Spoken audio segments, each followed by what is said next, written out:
السلام عليكم ورحمة الله وبركاته. إن الحمد لله والصلاة والسلام على رسول الله وعلى آله وأصحابه أجمعين ومن تبعهم بإحسان إلى يوم الدين. أما بعد، فأعوذ بالله من الشيطان الرجيم. بسم الله الرحمن الرحيم.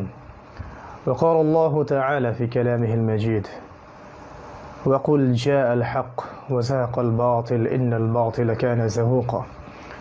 وقال الله عز وجل: إن يتبعون إلا الظن وإن الظن لا يغني من الحق شيئا.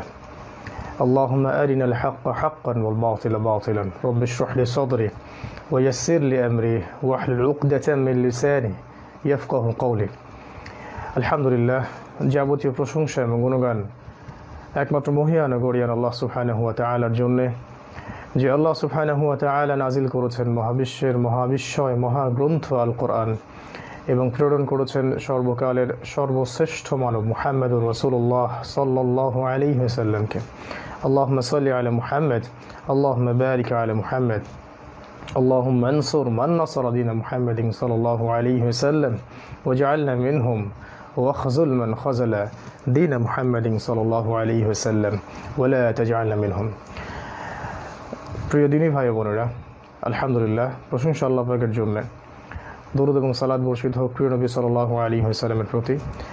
আজকের সেশনে আপনারা যারা আমার সাথে আছেন, আজকে আমরা অত্যন্ত গুরুত্বপূর্ণ কিছু বিষয় নিয়ে কথা বলবো ইনশাআল্লাহ আযজা ওয়া জাল। আমরা আজকের টপিকটাকে সাজিয়েছি এভাবে যে ইনশাআল্লাহ তাআলা আজকে আমরা কথা বলবো আমাদের উম্মার বর্তমান প্রেক্ষাপট এবং আগামী দিনগুলোতে উম্মার জন্য কি অপেক্ষা করছে এর একটা ধারণা, বর্তমান সমসাময়িক বিশ্ব পরিস্থিতি বা প্রেজেন্ট ওয়ার্ল্ড ট্রেন্ড এবং এর পিছনে কোন শক্তি কাজ করছে এদের স্বরূপটা উন্মোচন করা। এর পাশাপাশি কিছু প্রশ্ন উত্থাপিত হয়েছে, এগুলোর প্রশ্নের উত্তর এবং কিছু অদূরদর্শী মিথ্যাচার করা হয়েছে অনলাইনের মাধ্যমে আমাদের প্রতি, সেটার একটা জবাব ইনশাআল্লাহ তাআলা আমরা দেওয়ার চেষ্টা করব ইনশাআল্লাহ। ওয়া মা তাওফীকি ইল্লা বিল্লাহ আলাইহি তাওয়াক্কালতু ওয়া ইলাইহি উনীব। আমরা দোয়া করছি আল্লাহ পাকের কাছে, আল্লাহ পাক আমাদের হৃদয়টাকে যেন স্বচ্ছ রাখেন এবং যাবতীয় রকমের দুনিয়াবি যে কলুষতা রিপুগুলো আছে, খারাপ প্রবৃত্তিগত, এগুলো থেকে মুক্ত রাখেন এবং খোলা মনে সত্যটাকে উপস্থাপন করার তৌফিক আল্লাহ পাক আমাদের সবাইকে দান করুন, আল্লাহুম্মা আমিন। প্রিয় দিনী ভাই বোনেরা, আমরা প্রথমে যে বিষয়টা নিয়ে কথা বলতে চাই সেটা হচ্ছে যে বর্তমান বিশ্ব, বর্তমান মুসলিম উম্মাহ এবং সমসাময়িক যে প্রেজেন্ট ওয়ার্ল্ড ট্রেন্ড বা জিও পলিটিক্স, এই বিষয়গুলো যদি আপনি স্টাডি করতে চান বা বুঝতে চান বা বোঝার চেষ্টাও করতে চান, সেক্ষেত্রে আপনাকে আমাকে অবশ্যই একটা কনস্ট্রাকটিভ সিলেবাসে পড়াশোনা করতে হবে।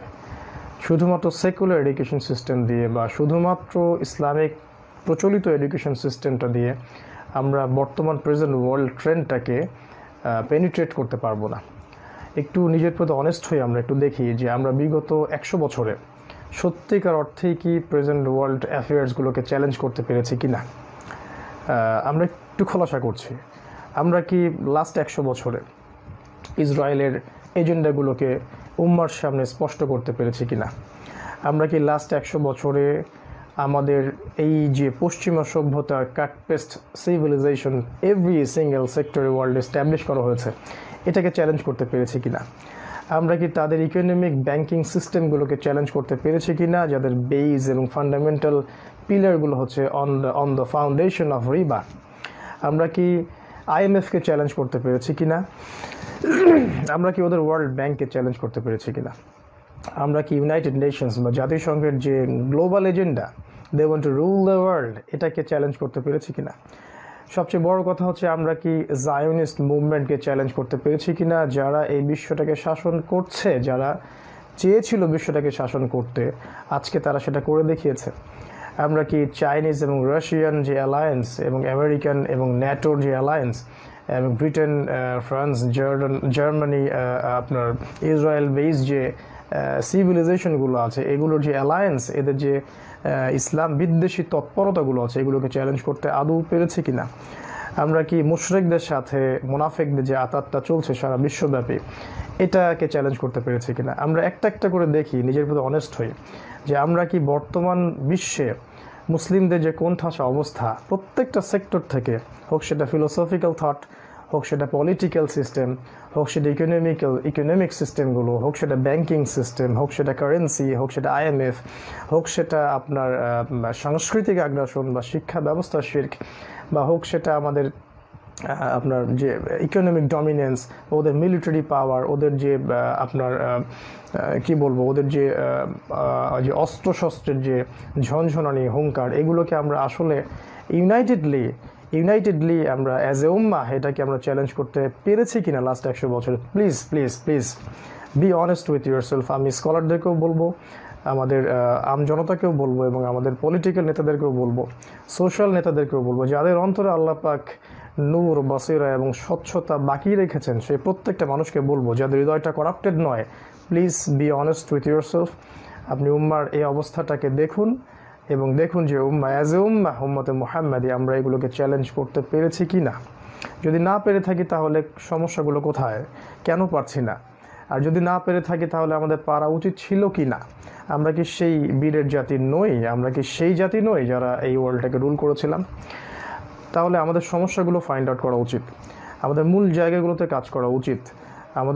আমাদের হাতে যে সময়টা বাকি আছে, এই সময়টুকুতে আবারও আমাদেরকে গুছিয়ে নেওয়া উচিত, যাতে করে আমরা আগামী দিনগুলোতে অ্যাটলিস্ট আমরা যেন এইভাবেই ডমিনেটেড না হতে থাকি, উম্মাহকে আমরা রাইজ করতে পারি, এবং এর জন্য আমাদের জান, মাল, সময়, শ্রমগুলোকে, মেধাগুলোকে, আত্মত্যাগগুলোকে আমরা আল্লাহর পথে বিলিয়ে দিতে পারি। প্লিজ এই জায়গাটা নিয়ে আগে সবাই চিন্তা করি।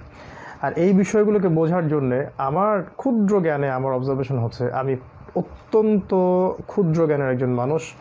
আমি কোনো শাইখও নই, আমি কোনো স্কলার নই, আমি জাস্ট একজন তালেবে ইলম, যাকে আল্লাহ রাব্বুল আলামিন জেনারেল ব্যাকগ্রাউন্ড এবং ইসলামিক ব্যাকগ্রাউন্ড, উভয় ব্যাকগ্রাউন্ডটার খুব সামান্য কিছু জ্ঞান অর্জন করার তৌফিক দান করেছেন। আলহামদুলিল্লাহ, আমরা এখনও তালেবে ইলম, এবং আমরা চেষ্টা করছি যাতে করে আমাদের ইলমের যে লেভেল, এটাকে আলেম, ওলামা, ওস্তাদদের সোহবতের থেকেই বাড়িয়ে নেওয়া যায়। তো আমার ক্ষুদ্র জ্ঞানে আমি যতটুকু বলতে পারি যে এই সিস্টেমগুলোকে বোঝার জন্যে, বর্তমান প্রেজেন্ট ওয়ার্ল্ড অ্যাফেয়ার্সটাকে বোঝার জন্যে, আখিরুজ্জামানকে বোঝার জন্যে, উম্মার সমস্যাগুলোকে বোঝার জন্যে, এবং আপকামিং ডেইজ উম্মার জন্য কি আসতে যাচ্ছে, তখন আমরা কিভাবে প্রিপারেশন নিব, কিভাবে সার্ভাইভ করব, এই বিষয়গুলোকে বোঝার জন্যে আমি শুধু বলবো যে আমাদের দুইটা কনস্ট্রাকটিভ জ্ঞানের দরকার। একটা হচ্ছে এক্সকিউজ মি, এটা আমার অবজারভেশন, আর আমার অবজারভেশন সবসময় সঠিক হবে এমনটাও নয়, আই ক্যান বি রং। আর আমি যদি ভুল হয় আমি নিজেকে শুধরানোর জন্য প্রস্তুত আছি। শুধু যদি আমাকে কনস্ট্রাকটিভলি কেউ ভুলটা ধরিয়ে দেন তাহলেই হয়। আমাদের মধ্যে এতটা অ্যারোগেন্স কাজ করে না যে আমরা ভুলের উপর থাকবো এবং বলবো যে না এটাই সঠিক। আমরা কখনো এটা করতে পারবো না এবং করতে চাইও না, এটা করা উচিত নয়। সো আমার ক্ষুদ্র জ্ঞানে আমার যেটা অবজারভেশন সেটা হচ্ছে যে যদি আমরা দুই ধরনের জ্ঞান অর্জন করতে না পারি তাহলে আমরা এই বর্তমান প্রেক্ষাপটগুলোকে বুঝতে পারবো না। একটা হচ্ছে আমাদের ইসলামিক নলেজ অফকোর্স, এবং একটা হচ্ছে আমাদের সেকুলার সিস্টেমের মধ্যে এমন কিছু সাবজেক্ট আছে যেগুলো আমাদেরকে এই বিষয়গুলো বোঝার জন্য বেনিফিশিয়াল হবে। আমি উভয়টাকে সমন্বয় করে কিছু সাবজেক্টের কথা বলছি, আগেও বলেছি, আজকের লেকচারে বলছি। সেটা হচ্ছে ফার্স্ট অফ অল আমাদেরকে কোরআন স্টাডি করতে হবে। সে একজন মুসলিম হন, একজন আলেম হন বা সাধারণ মানুষই হন না কেন, আমাদের অবশ্যই সবাইকে